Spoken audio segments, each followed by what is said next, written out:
Hey guys, I've just discovered a really cool money making method and I thought I'd quickly show it off. So straight away the requirements are ancient teleports and you need level 78 magic and free good melee gear. You could bring a whip or a god sword and then some decent armor, preferably bandos. I'd recommend having at least 70 attack, probably a bit higher, decent defense also, but you could do this at any stats. It's going to be much better with high stats. That's it. What you're going to do, it works better on a PvP world, but you don't necessarily need to be on PvP. PvP is better. You need a death spawn right next to a bank, and in PvP worlds, the death spawn is right next to a bank chest in like a safe area. But if you've got like an Edgeville death spawn, I believe that's quite close to a bank, and that would be probably safer from PKs because we are going in the wildy. But the good thing about PvP worlds is very few people go in the wildy, and especially this location, nobody ever really goes here. I've never seen another PK here. And you come in here because there's a boss right at the spawn, and you're essentially just going to suicide against him. You should pray Piety, or your best defensive ability, protect from melee just to extend the length you're going to survive a bit. He has one special attack that you can avoid. It's not actually necessary. You could still do this method without avoiding it. But I think avoiding it, this is their special attack, is just going to allow you to deal a little bit more damage per death. I started this with fairly low life points. Typically I think I can get like one kill. Let's say I can get 3 kills every 2 deaths at my stats. I believe at high stats you could probably get like 1 kill or more per death. So you're going to have your banks set up like this with the teleport runes like very easily accessible. You're just going to teleport there and get on him again, and you're just constantly attacking basically. You just have like 45-second spawn rate, which is kind of bad, kind of unfortunate, but it's not too bad. So you can tank these hits. They always hit through prayer, and they can hit quite high. So it's up to you if you want to be kind of lazy and just let it hit you, or you can try and avoid it and get more damage on and stuff. Little interesting thing about this guy is he gives like 1/8 more experience than typical NPCs in RuneScape. So it's not terrible experience to be honest, because you're constantly praying piety, and he gives a little bit more experience than typical. Now after you get the first kill, you're going to stand here because he spawns right there. He can spawn in about 2 different locations. It's there or there, and I'm being serious. He spawns in 2 different tiles. It's very peculiar, but that does happen. If you stand here, he'll spawn there and he won't be able to attack you straight away, but he wanders around very quickly. Like, he wanders this entire rune area, so often it's quite difficult to find him. So you want to, as soon as he spawns, you're just going to put on your quick prayers and start attacking. Any god sword would be great here. AGS would be fantastic. SGS would be great. Bandos is pretty good because it can just make 1 kill go by a little bit faster, although he already does have fairly low melee defense when you've got like what have I got, 89 attack, so it's not too important. But if you've only got like 75 attack, it'd be more useful to bring a BGS, I imagine. When we die, we want to keep 3 items obviously, because we're not going to skull.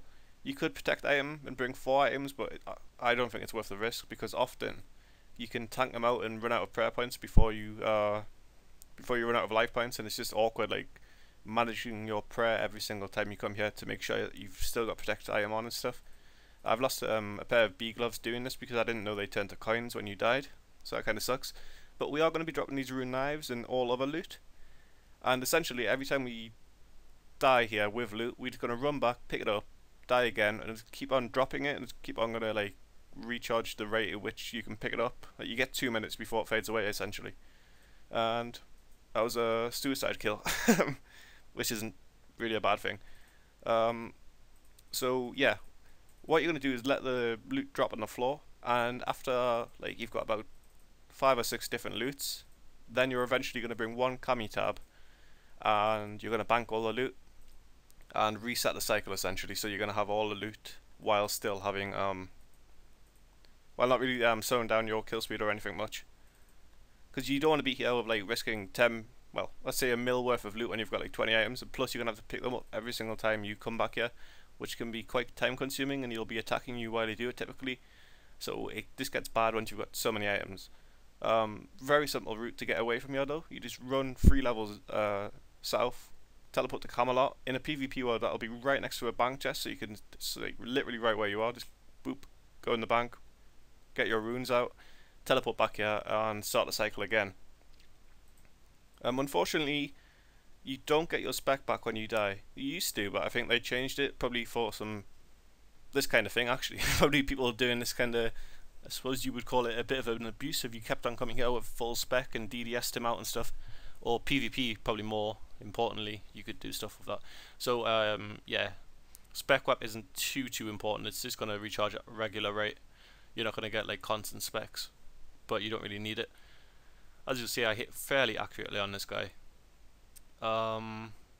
Next trip, I'm going to bring a Camelot teletab and just show off the banking in the PvP world.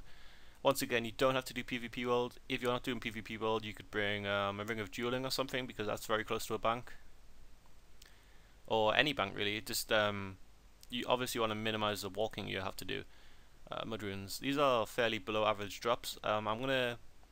I've had a few drops. I've done like maybe a little bit over 100 kills, and I've got quite a lot of drops, and I've done quite a lot of trading and got cash for them. So I'm going to add in a few screenshots at the end of this video, just to demonstrate like the kind of loot you can get. The notable drops are Fedora, which is a cosmetic headgear item, which sells for about 400k. I've had 2 of those in 100 kills.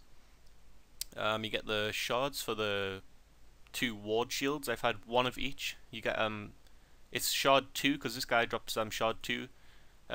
Another boss drops shard 1, and another boss drops shard 3. Shard 2 is the second most valuable one, and they go for about between 600k and 400k. And I got 1 of each. I sold 1 for 600k to a friend, a famous YouTuber, which was kind of cool. I liked trading with him because I'm quite a big fan of him. And the other one for 425k to some dude on Zybe. So yeah, very good cash. And just the regular drops are worth a lot as well. I mean, these rune knives aren't bad. They're worth like 20k. You get 2 rune crossbows very often in the same drop, and they're worth 20k each. So that's a 40k drop. You get 12 Onx bolt tips, which are worth how much are they worth? They're worth like 6.5k each, maybe a little bit more. So that drop's worth like 70k, maybe 80k at most. You get 150 cannonballs. That's worth 40k. Just lots and lots of good drops. So as you can see, we've come back here. First thing we're going to do is pick up our loot just to reset the respawn rate thing of that. We're going to kill him again, or at least we're going to try to. And if we die with our Camelot teletabs, that's not a problem. We're just going to drop them here, and when we get back, we're just going to pick them up again. We don't have to bring more teleport tabs, but we're hopefully going to kill him before he kills us this time. Now I've tried this with a few different like gear setups. I've had Fury, B gloves, God sword, like no defense, maximum offense. But I find bringing the defensive stuff does help. It would help a little bit more if I had full bandos, because he uses a ranged attack style and a melee attack style. The melee attack totally wrecks you, so I'm pretty confident you should definitely protect from melee and let him range you and try and tank the ranges. So you can avoid that attack, but it's not too important. Often when you avoid it, you'll range you anyway, and you'll get hit by his range attacks, so you're not even avoiding too much damage.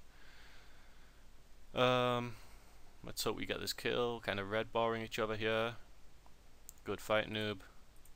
Another mud rune drop. That's kind of bad. They're not even that common. I've got a screen. I'm going to put a screenshot at the end of this with like all the drops I've had here, all the ones I can remember, and plus the cash piles of the stuff I've traded. And I've only got like another 90 mud runes or something, so that's kind of unusual. Yep. So this is the Camelot banking method. Very easy. Bank chest is literally right there. Deposit all. Get your runes out. And get right back to the spot. I'd never like heal or use prayer potions at the bank or anything like that, because it's not worth it really, because you suicide so quickly and then you get more prayer points, and teleporting here takes like no time at all. Where I kind of got lost in the map. You're looking for a little alleyway thing. I was going the right place. It's just as he hasn't spawned yet. He spawns here, and you're just going to stand here waiting for him.